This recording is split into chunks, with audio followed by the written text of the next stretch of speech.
موجود ہے اس کی کرے. کتنا بڑا تعویذ موجود ہے مسلمانوں کے پاس.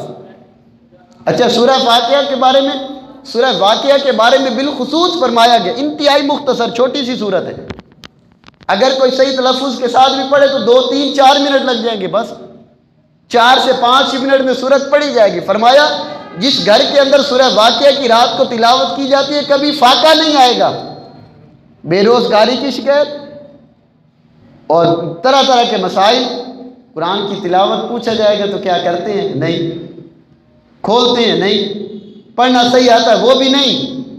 تو میرے محترم اور پیارے اسلامی بھائیوں، اللہ تبارک و تعالیٰ سے تو تجارت سیکھو. بیماریاں ہیں، شیاطین نے جکڑ لیا ہے، مصیبتیں آ گئی ہیں، بیماریاں آ گئی ہیں، فاقے آ گئے، تنگ دستی آ گئی ہے، تو قرآن کی تلاوت شروع کریں. رب کائنات فرماتا ہے یہ اللہ سے ایسی تجارت ہے جس کے اندر گھاٹا ہی نہیں ہے، نفع ہی نفع ہے، زور بھی نہیں لگتا، کوئی پیسہ بھی نہیں لگتا. پہلی بات قرآن پاک کی تلاوت. ان لوگوں کے بارے میں فرمایا ان الذین یتلون کتاب اللہ، کہ وہ کہ جو اللہ کی کتاب کی تلاوت کرتے ہیں وہ ایمان والے. ان کے بارے میں تو رب کائنات نے یہاں تک فرمایا الذین آتیناہم الکتاب یتلونہ حق تلاوتی، فرمایا کہ وہ کہ جن کو ہم نے کتاب عطا فرمائی وہ اس کی ایسے تلاوت کرتے ہیں، اس کا حق ادا کر دیتے ہیں. یہ ان ایمان والوں کے بارے میں تھا جو صبح اور شام قرآن کی تلاوت کیا کرتے تھے. آناء اللیل و آناء النہار، جن کے بارے میں فرمایا کہ دن کی گھڑیوں میں بھی اور رات کی گھڑیوں میں بھی قرآن کی تلاوت کرتے، وہ قرآن پاک کی تلاوت کا حق ادا کر دیتے. اور یہ پڑھیں گے تو ایمان مضبوط ہو جائے گا. وَإِذَا تُلِيَتْ عَلَيْهِمْ آيَاتُهُ زَادَتْهُمْ إِيمَانًا وَعَلَىٰ رَبِّهِمْ يَتَوَكَّلُونَ، اور جب قرآن کی تلاوت کی جاتی ہے تو ان کا ایمان اور پختہ ہو جاتا ہے اور اپنے رب پر یقین زیادہ ہو جاتا ہے، ان کا بھروسہ اور بڑھ جاتا ہے.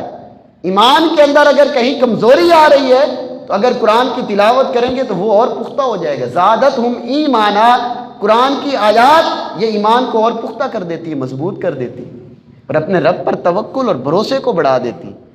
تو مسلمان قرآن سے دور ہے. آج لوگوں کے فلسفے سنتا ہے، ان کی کہانیاں سنتا ہے، ان کے آگے جانے کے اس طرح کے تو تلاش کرتا ہے کہ یار کیسے آگے بڑھا جائے. کیا مسلمان قرآن کو چھوڑ کر آگے بڑھ سکتا ہے؟ وہ کسی شاعر نے کہا تھا وہ زمانے میں معزز ہوئے مسلمان ہو کر اور ہم خار ہوئے تاریک قرآن ہو کر. وہ مسلمان ہوئے تو زمانے میں معزز ہو گئے اور آج مسلمان ہم تاریک قرآن ہو کر ذلیل و خوار ہو رہے ہیں. تو کسی قسم کی ترقی وہ قرآن کے اندر ہے، اس کی پیروی کرنے کے اندر نصیب ہوگی، اس کے علاوہ نہیں ملے گی. پہلی بات. دوسری بات ارشاد فرمائی وَأَقَامُوا الصَّلَاةَ، یہ بھی تجارت والے لوگ ہیں کہ جنہوں نے تجارت کی، کس سے؟ اپنے رب سے. ان کی تجارت بھی نقصان نہیں دے گی. فرمایا رجال لا تلہیہم تجارت ولا بیع عن ذکر اللہ وإقام الصلاۃ، فرمایا کہ وہ ایسے لوگ ہیں کہ ان کو تجارت اور خرید و فروخت اللہ کے ذکر اور نماز پڑھنے سے ہرگز غافل نہیں کر سکتے. ان لوگوں کی تجارت نفع کے اندر ہے، ایسی تجارت کی امید رکھتے ہیں کہ جس کے بعد گھاٹا ہی نہیں ہے، نقصان ہی نہیں ہے. آج مسلمان نماز سے کتنا دور ہے، 5 منٹ کے لیے دکان کا شٹر گرانے کے لیے تیار ہی نہیں ہے، نہیں ہوتا. اگر بالفرض دنیا کے اندر کوئی 2-4 لاکھ زیادہ کما کے پیچھے چھوڑ کے چلے گئے اور نمازیں چھوڑ دی تو بتائیں فائدے میں رہے؟ نقصان، ہرگز فائدہ نہیں ہے. اگر نماز کا وقت ہو جائے، اذان آ جائے تو مسلمان کو چاہیے تھا کہ اپنے اب رب سے تجارت شروع کر دے. یار یہ دنیا کی تجارت چھوڑ دے. اب تو قرآن کا بھی یہ حکم ہے، حدیث پاک کا بھی یہ حکم ہے. اب تو رب کائنات کے گھر سے اس کو صدا آئی ہے، آواز آئی ہے کہ اللہ کے گھر میں حاضر ہو جا کامیابی کے لیے. فلاح اور ترقی چاہتا ہے تو اللہ کے گھر میں آ جا اور یہ دنیا کے بازاروں کے اندر بیٹھ کے ترقی حاصل کر. کہاں سے ملے گی؟ ہرگز نہیں کامیابی ملے گی. نہ وہ ترقی چاہتا ہے جو ہرگز نہیں ملے گی اس بازار کے اندر اور رب کے گھر کو چھوڑ کر، ہرگز نہیں ہوگی. بار بار مؤذن صدا لگاتا ہے اور کانوں کے اندر سن کے بیٹھا رہتا ہے، تو بتائیں کہ وہ کیسے کامیاب ہو جائے گا یار؟ اللہ تبارک و تعالیٰ نے جن کو کامیاب فرمایا، قد افلح المؤمنون الذین هم فی صلاتہم خاشعون، فرمایا وہ ایمان والے کامیاب ہوں گے جو اپنی نمازوں کے اندر گڑ گڑاتے ہیں، والذین هم علی صلواتہم یحافظون، فرمایا جو اپنی نمازوں کی حفاظت کرتے ہیں وہ کامیاب ہوں گے۔ یہ کامیابی کے معیار قرآن بیان فرما رہے۔ کون کامیاب؟ یہ کہ جنہوں نے نمازیں وقت پر ادا فرمائی، یہ کامیاب ہیں۔ ان کے بارے میں فرمایا کہ جو نمازوں کے اندر گڑ گڑاتے ہیں اور اپنی نمازوں کی حفاظت کرتے ہیں، اولئک هم الوارثون الذین یرثون الفردوس هم فیہا خالدون، اللہ فرماتا یہی لوگ تو وارث ہیں کس کے؟ جنت الفردوس کے، اور ہمیشہ اس کے اندر رہیں گے۔ حدیث پاک میں فرمایا گیا کہ اپنے رب سے جنت مانگو تو جنت الفردوس مانگو، اس لیے کہ سب سے اعلیٰ قسم کی جنت الفردوس ہے۔ اور نمازیوں کے بارے میں اللہ فرما رہا ہے کہ میں ان کو وراثت کے اندر جنت الفردوس عطا فرماؤں گا۔ بھائی اگر نماز ہی نہیں پڑھیں گے تو کہاں سے جنت ملے گی؟ جنت الفردوس تو دور کی بات، جنت بھی نہیں ملے گی۔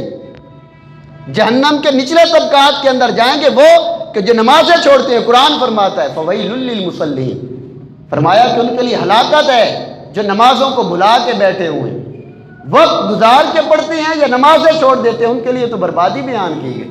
یہ مسلمان کامیابی نماز کے بغیر کہاں سے تلاش کر رہا ہے؟ ملے گی کہاں سے؟ اسے ہرگز نہیں ملے گی۔ میرے محترم اور پیارے اسلامی بھائی، قرآن جس کو کامیابی فرما رہا ہے اور قرآن کریم جس کے بارے میں فرما رہا ہے کہ یہ تجارت ہے، اگر کرنا چاہتے ہو تو جس کا مرنے کے بعد بھی فائدہ ہے اور ہمیشہ رہ جائے گی، کبھی ختم نہیں ہونے والی، وہ تجارت ہے، وہ نماز ادا کرو۔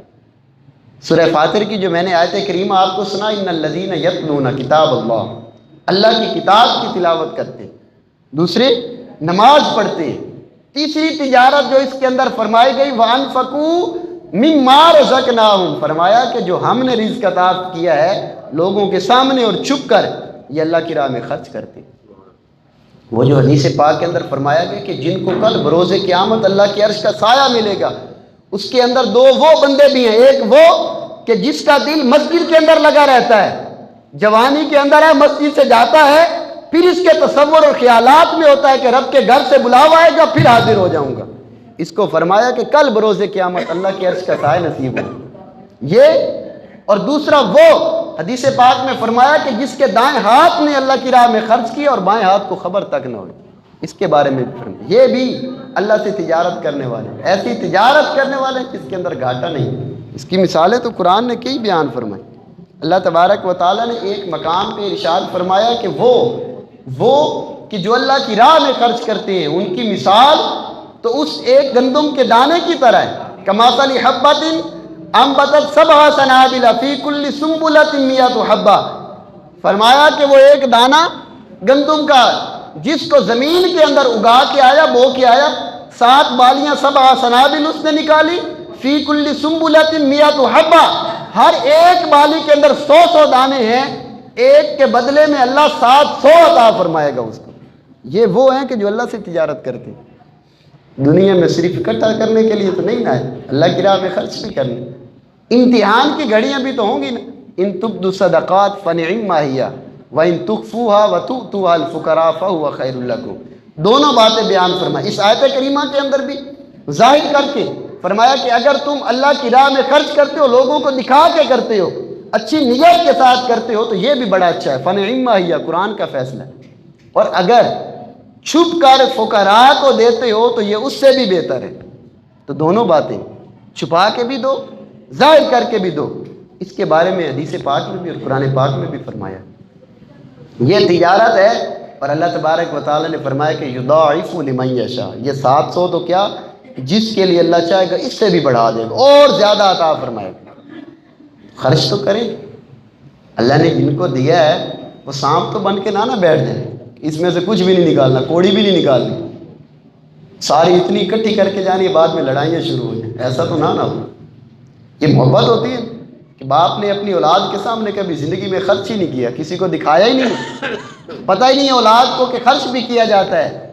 وہ کیا کریں گے، 1-1 انچ زمین کے اوپر لڑائی کریں گے اور بھائیوں کو مار دیں گے ایک دوسرے، ان کے سامنے اتنا مال خرچ کرو، اتنا مال خرچ کرو، اس اولاد کو بھی پتہ ہو کہ بھائی میرے باپ کو کوئی مال سے محبت نہیں تھی، ان کے دلوں سے بھی اس کی جڑیں نکل جائیں، آپ دے کے جائیں ان کو جو ان کا بنتا ہے، لیکن ان کے سامنے اپنے لیے آخرت کے لیے بھی تو کوئی ذخیرہ کر کے جائیں نا، یہ تجارت کر کے جائیں۔ ان کے بارے میں رب کائنات نے فرمایا کہ جو قرآن کی تلاوت کریں گے، جو نماز پڑھیں گے، اور فرمایا کہ ہمارے دیے ہوئے میں سے جو خرچ کریں گے، یہ ایسی تجارت اللہ سے کر رہے ہیں کہ ان کی یہ تجارت نفع ہی دے گی، نفع ہی دے گی، کبھی نقصان نہیں دے گی۔ اور پھر قیامت کے دن جب رب کائنات کی بارگاہ میں حاضر ہوں گے، لیوفیہم اجورہم، اللہ ان کو ان کا اتنا اجر عطا فرمائے گا، پورا پورا بھی دے گا، صرف اتنا نہیں، وَيَزِيدَهُم مِّن فَضْلِ، فرمایا کہ اللہ کا فضل اتنا ہے کہ وہ اپنے فضل سے ان کو اور زیادہ عطا فرما دے، جتنے انہوں نے اعمال کیے ہوں گے، جتنی نیکی کی ہوں گے، صرف اتنا نہیں دے گا،